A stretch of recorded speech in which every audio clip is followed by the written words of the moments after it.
Samuel. God helps Abigail make peace.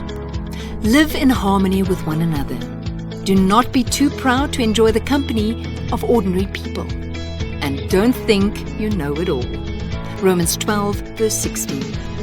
It was the busiest time of the year, shearing season. Everywhere you looked, lambs were running around and the ewes patiently stood together in groups. Nabal stood in the shadow of his tent where he could oversee the process.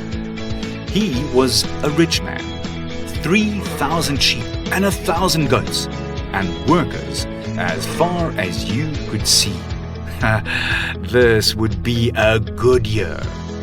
Abigail, Nabal's wife, was an intelligent and beautiful woman, but Nabal was cruel and mean with a great love for money. At the time, David and his men were camping in the desert nearby. David heard that Nabal was shearing his sheep, so he sent 10 young men, saying to them, "Go to Nabal and greet him in my name. We treated his shepherds well when they stayed with us at Carmel, and nothing of theirs went missing. Ask him to show favor towards us and to give us any food he is able to spare, since we come to him at this festive time." Nabal was still standing in the shadow of his tent when David's messengers arrived.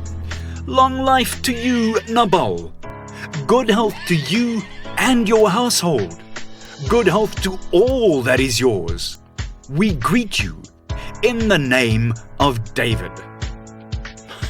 "Who is this David you speak of?"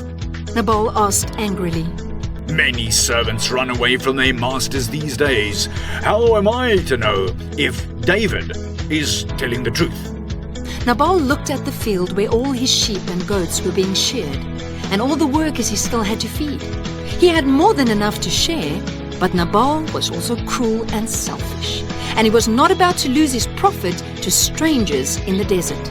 "Do you expect me to give bread and water and meat to people who are not working for me?" Nabal yelled at David's messengers. "Look at all my workers. Are they supposed to starve so that you can eat? Go away and don't come back." When the messengers returned to David and told him that Nabal had sent them away, David grew furious.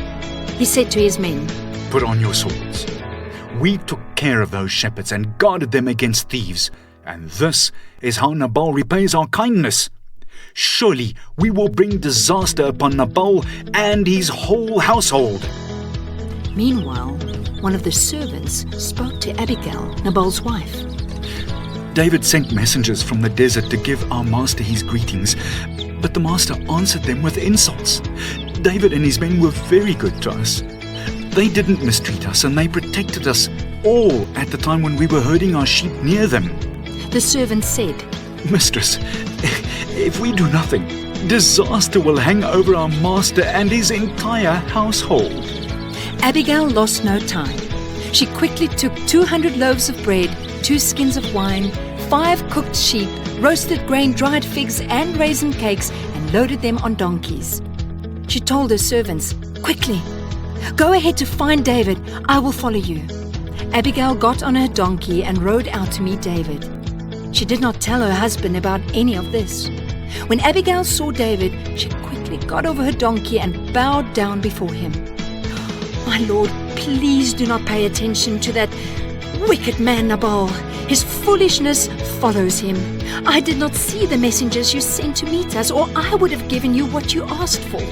Please forgive your servant and accept this gift. May the Lord bless you and your house."